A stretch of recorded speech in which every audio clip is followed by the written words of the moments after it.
No More Heroes, an anime-esque open-world action game for the Nintendo Wii created by Grasshopper Manufacture, a guy named Travis Touchdown is roped into a series of battles to become the #1 ranked assassin. With a bitchin' beam saber and a sexy, mysterious woman leading him on, he may have a shot. If I become #1, will you do it with me?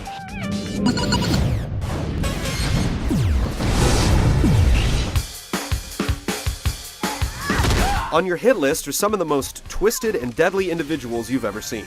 These bad guys and girls are packing some serious heat, and each battle is a unique challenge. Of course, you have to get to them first. Most assassins employ an army of goons, and you'll have to overcome whatever the stage will throw at you before getting close enough to your target to land the killing blow. Things start off fairly straightforward. Kill lackeys, unlock door, kill more lackeys. But both the stages and the ranked assassins at the end of the path get more creative as you go along. No More Heroes will definitely surprise you. If challenge had a taste, you'd be quite delicious. After your first kill, you'll find that you have to pay to play if you want to rank up as an assassin. So train up at your mentor's gym, pay your entry fee, take out the next guy in line, and then move up the list to the next psycho killer. Before you can make serious cash, you need to pay your dues with menial tasks like mowing lawns or working a gas station pump, with new jobs popping up after every hit. They're only mildly amusing, but you'll get a small cash reward and you'll get recommended for lucrative assassination missions that test your killing aptitude with timed challenges. If you manage to accumulate some extra dough, you'll want to drop in on the foxy Dr. Naomi to shop for useful beam saber upgrades. While just about all the action takes place after you've stepped on an icon, and you take on assassinations in a linear order, you do have some freedom. Digging up lawns for a buried chump change is only for the obsessive-compulsive, but you may want to bang on dumpsters you come across and search for otaku t-shirts and loot. Yes. Searching for hidden Lolikoff balls pays off, since you can give them to a bald barfly named Lolikoff, in exchange for useful abilities. Back at your apartment, you can soak up a relaxing bass groove, switch up your wardrobe, watch tapes of wrestling matches from the video store to pick up new techniques, or just hang out with your adorable cat Jean. It's not the most exciting city ever, but there's enough to do to justify the free-roaming aspect.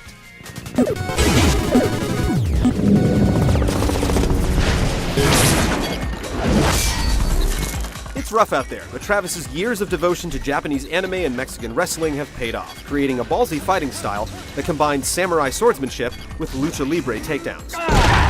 Button mashing covers your basic brawling, but a wave of the Wiimote delivers satisfying suplexes and devastating death blows with your beam saber. Just make sure Travis keeps it up during the fight. The bloodshed is continuous when you're on a mission. Even though you can change between a high and low stance, mix in guard-breaking punches and kicks, or go for a charge attack, fighting can be somewhat repetitive. But whipping the Wiimote to create explosive fountains of blood and jingly coins always feels good, no matter how many times you do it, straight through to the end of the game. It also helps that different swords give you different fighting styles, but the changes are mainly visual. Even with all it has going for it, Santa Destroy isn't that exciting when you've got nothing to do but build up cash to pay your next entry fee.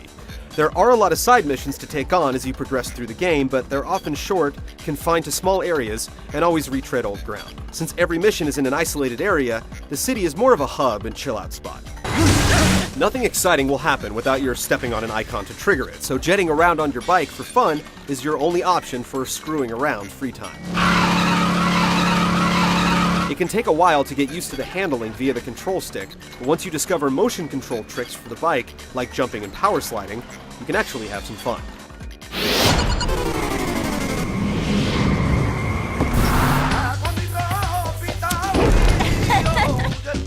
No More Heroes gives the finger to complexity and realism, going for simplicity and style and scoring pretty big. Things can seem sparse and simple with a lot of square shapes and right angles, but the game knows how to use color, doing especially well with blood red, and lays down some thoughtful detail. The game also delivers kick-ass cutscenes and never turns down the chance to make a slick transition.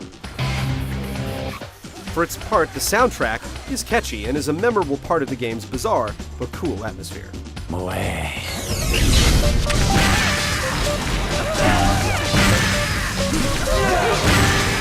Super concentrated style and constant action make No More Heroes an unmistakable original for the Wii. The game boldly wears both its heart and its punk rock attitude on its sleeve, and manages a totally playable action control scheme for the Wii that uses the Wiimote without abusing it.